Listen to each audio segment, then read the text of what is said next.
In this case, Anthony Davis is in the middle of his prime. Every year you look at all the numbers across the board, including the efficiency numbers. Even look at his place in history. We're looking at AD like, if he wins championships, are we going to wind up calling him and not Tim Duncan the greatest power forward ever one day? Already he compares favorably, at least in the regular season, to guys like Kevin Garnett and Dirk Nowitzki and Karl Malone and Charles Barkley. Like, we're really just looking for championships to cement his status. So it's not about Dwyane Wade at his best. It's about the fact that AD looks to be in his prime, and Dwyane Wade, by the time LeBron played with him, was something less than that. You know, it's a damn shame you're even allowed to talk basketball sometimes. I swear to God, I don't even understand it. I mean, Dwyane Wade averaged 25.5 his first year. Dwyane Wade recruited LeBron James. LeBron James didn't know how to win until he got to Dwyane Wade. It was Dwyane Wade that helped elevate him to a point where he became the superstar that he is. I'm not talking about just your game athletically. There's something inside here, and there's something inside here that comes with it. And then the year after, when they lost to the Dallas Mavericks, it was Dwyane Wade that had to go to LeBron James and said, we have no chance whatsoever on being the team that we need to be unless you are the best player.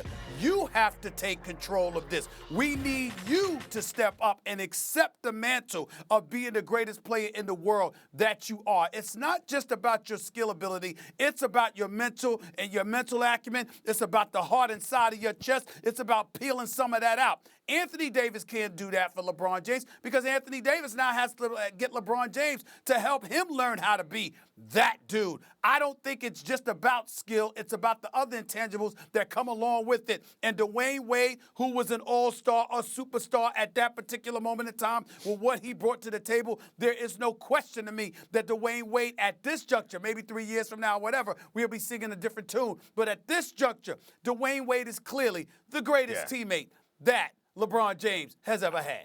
I think you're absolutely right. If the question is who's most talented, I think we all agree that it's AD. But Dwyane Wade was a Finals MVP and won a championship before LeBron. And I think being a teammate is more than just the points that you score, the defense that you play, because we all agree that Dwyane Wade fell off a bit while LeBron was there. He was not the same defensive player. He wasn't the same offensive player. But, yeah, towards the end of their run there, and that's part of the reason maybe why LeBron left. And we know that he was not the same offensive force or defensive force, but helping LeBron mature to the champion that he became and the leader that he became was in part because of Dwyane Wade. And being that friend that he needed in that situation was in part because of Dwyane Wade. So it's hard to measure those things. I think when you go to stats on the floor and the unique player that Anthony Davis is, there's no question. I think that everyone would rather have a healthy, productive Anthony Davis in his prime as far as on-the-court skill over Dwyane Wade. But that's not what we're talking about. Well, we're talking then there's about a way to being measure it. Then there's a way to measure this, guys. By the way, I hate doing this, and we all find ourselves on this program like arguing against the guy we love,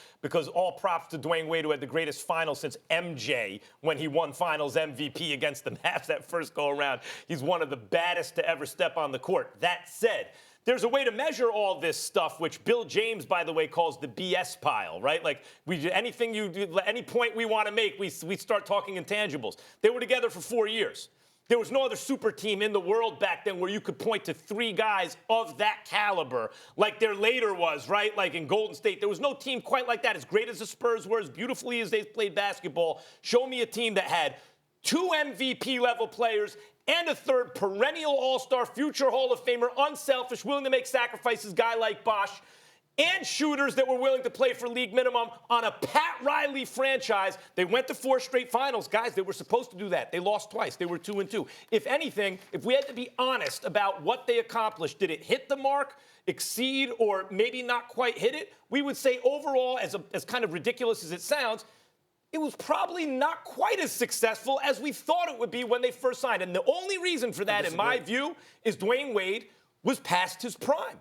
Because we thought the Dwyane Wade that was going to be playing with LeBron was the MVP-level guy that we saw, and he was not quite that because he was getting older. No, he was hurt. He was hurt.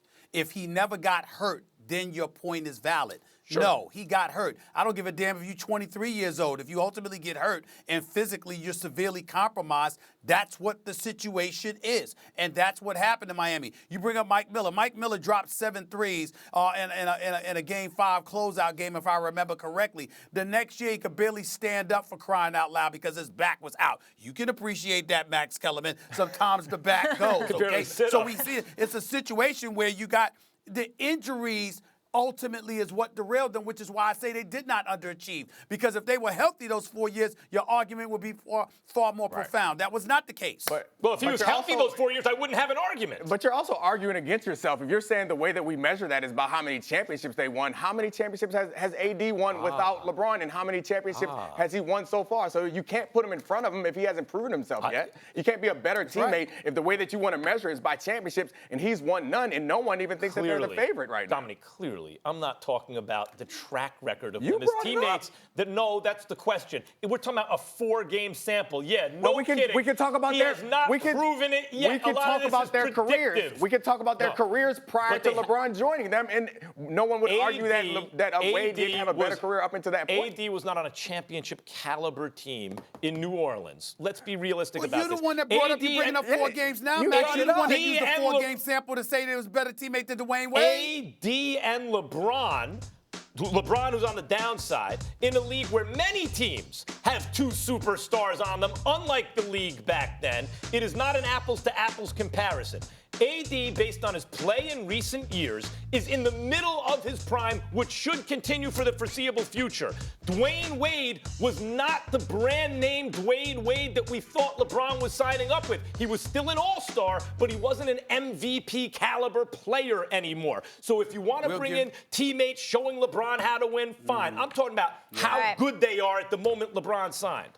You're taking the last word. That don't mean you make the most sense, bro. You're the one that brought up the 4-game sample. 66% of the fans agree with Max. To sit up there and supersede him over Dwyane Wade. You should be ashamed of yourself, and your basketball card, if you had one, would have been stripped. It's ridiculous. Thanks for watching ESPN on YouTube. For more sports highlights and analysis, be sure to download the ESPN app. And for live streaming sports and premium content, subscribe to ESPN+.